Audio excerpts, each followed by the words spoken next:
Good morning everyone, তোমরা সবাই কেমন আছো? আশা করি তোমরা সবাই ভালো আছো। আমি শ্রাবন্তী, আমার নতুন একটি ব্লগে তোমাদের সকলকে জানাই অনেক অনেক স্বাগত। আর আমি কিন্তু একদম সকাল সকাল ফ্রিজ খুলে একদম মাছ নিতে চলে এসেছি। আর আজ তো বুধবার, আর আমাকে সকাল সকাল রান্না করতে হবে। আর এদিকে কিন্তু আমাদের চা খাওয়া হয়ে গেছে। আর আজকে আমি না একটু দেরি করেই ঘুম থেকে উঠেছি, তার জন্য ঘর মোছাটা আমার হয়নি। ঘর ঝাঁট দিয়ে দিয়েছি, চৌকাটে জল দিয়ে সব ধোয়া হয়ে গেছে, কিন্তু ঘরটা মোছা হয়নি। ভাবলাম একবারে রান্না বান্না করে নিয়ে তারপরে ঘর মুছবো, তারপরে স্নান করব, পুজো দেব। এদিকে ইলিশ মাছের মাথাটা বের করে নিয়েছি, আর এদিকে ইলিশ মাছ বের করে নিয়েছি, বেগুন দিয়ে ঝোল করব।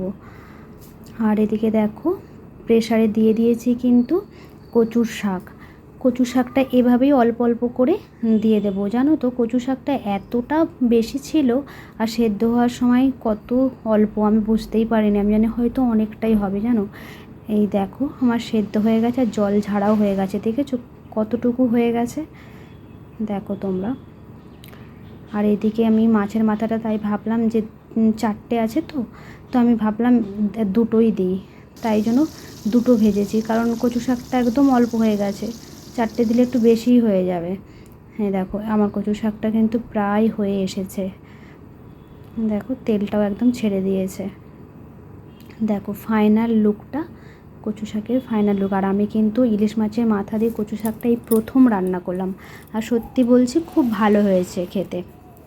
আর এদিকে দেখো ভাত বসিয়ে দিয়েছি, একদম টকবক ফুটছে। আর এখানে বেগুন দিয়ে ইলিশ মাছের ঝোল। আর আমি কিন্তু বেগুন দিয়ে ইলিশ মাছের ঝোলটা যে রান্না করি, কাঁচা ইলিশ মাছ দিয়েই করি। তোমরা কে কে এভাবে খেতে পছন্দ করো একটু কমেন্ট করে জানিও। দেখো ফাইনাল লুকটা একবার দেখে নাও, খুব টেস্ট হয়েছিল, খেতে সত্যি অসাধারণ লাগে এভাবে করলে। আগের দিন মোচাটা বেঁচে রাখলে না খুব সুবিধা হয়, ওর জন্য কালকে রান্না করব। কালকে বৃহস্পতিবার নিরামিষ আছে, আর আমি মোচাটা নিরামিষই রান্না করব, তাই জন্য ভাবলাম আজকে ছাড়িয়ে রেখে দিই, তাহলে সুবিধা হবে। ঘড়ির কাঁটায় বাজে কিন্তু এখন বেলা 12টা। আর এদিকে আমার কিন্তু পুজো দেওয়া, ঘর মোছা টোছা সবই হয়ে গেছে। আসলে তখন আমি বললাম না আমার আজকে ঘুম থেকে দেরি হয়ে গেছে উঠতে, 6টা বেজে গেছে। তাই পুজো দিতেও আজকে একটু লেট হয়েছে, ওই 11:30টা বেজে গেছে পুজো দিতে দিতে। আর ওইদিকে ছাদে জামা কাপড় মেলা আছে, তাই বারবার জানালার দিকে উঁকি দিচ্ছি। আসলে কি বলো তো, বর্ষাকালে তো জামা কাপড় একবার মেলে দিয়ে আসলে কিছুক্ষণ বাদে না গিয়ে উল্টে দিয়ে আসতে হয়, তবেই কিন্তু একটু তাড়াতাড়ি শুকনো হয়, নাহলে দেখবে অনেকটা দেরি হয়ে যায়। তাই বারবার আমি দেখছি, বৃষ্টি হচ্ছে না তো, একবার ছাদে যাই, জামা কাপড়গুলো উল্টে দিয়ে আসি, কিছুক্ষণ দাঁড়িয়ে থাকি, যদি বৃষ্টি হয় নিয়ে চলে আসবো, এই করছি আর কি। এরকম করে করে মানে কাজ আমাকে করতে হচ্ছে। আর যদিও এই সময়টা আর কাজ নেই, সমস্ত কাজ কমপ্লিট হয়েছে, তাই বারবার গিয়ে দেখে আসতে পারছি। আর এই মোচা ছাড়াতে ছাড়াতে ছোটোবেলার কথা মনে পড়ছে। মা যখন মোচা ছাড়াতো, আর আমরা এই মোচার খোসাগুলোকে নিয়ে না পুকুরে ভাসিয়ে দিতাম নৌকা ভেবে, বেশ ভালো লাগতো। তখনকার দিনের কথাগুলো মনে পড়লে সত্যি খুব হাসিও পায়। আবার না খুব মিস করি ওই দিনগুলোর কথা ভেবে। আর এই সব জিনিস খেতে যতটা ভালো লাগে, তেমন খাটনিটাও কিন্তু আছে। আমি কিন্তু মোচার ঘন্ট খেতেও ভালোবাসি, আবার মোচার বড়া খেতেও খুব ভালোবাসি। তোমরা মোচার কে কী খেতে ভালোবাসো একটু কমেন্ট করে জানিও। দেখো এদিকে কিন্তু আমার মোচা ছাড়িয়ে একদম কেটে কুটে রেখে দিয়েছি, এবার ফ্রিজে রেখে দেবো। আর এদিকে দেখো জামা কাপড়গুলো কিন্তু আমি সমস্ত নিয়ে চলে এসেছি, আর শুকিয়েও গেছে। আর আজকে না অনেক জামা কাপড় ছিল, আর এতগুলো জামা কাপড় তো, তাই একদম গুছিয়ে নিচ্ছি। কি বলো তো, এই জামা কাপড়গুলো যদি ফেলে রাখি, আর আমি ওই বিকেলবেলা ঘুম থেকে উঠে দেখব যে এত জামা কাপড়, তখন দেখে না সত্যিই বিরক্তি লাগে। তাই চেষ্টা করি ঘুমানোর আগেই সমস্ত কাজ কমপ্লিট করার। আর আমার আগের ভিডিওতে সোমা বনু, তাপসীদি, মালতীদি, জয়শ্রীদি, রিয়া, তোমরা খুব সুন্দর সুন্দর কমেন্ট করেছো। তোমরা এভাবেই আমার পাশে থেকো আর ভালোবাসা দিও, আর তোমরাও খুব খুব ভালো থেকো।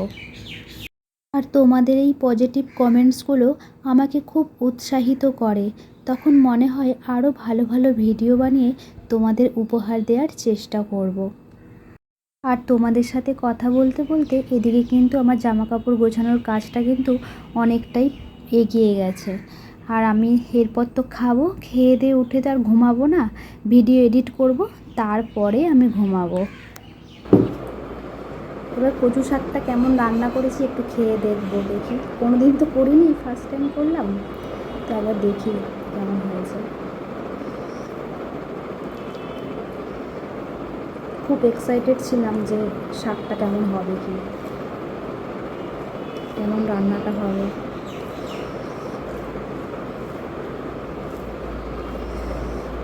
গন্ধটা বেশ ভালো লাগছে, কারণ ইলিশ মাছের মাথাটা দিয়েছি তো, তার জন্য খুব ভালো লাগছে গন্ধটা।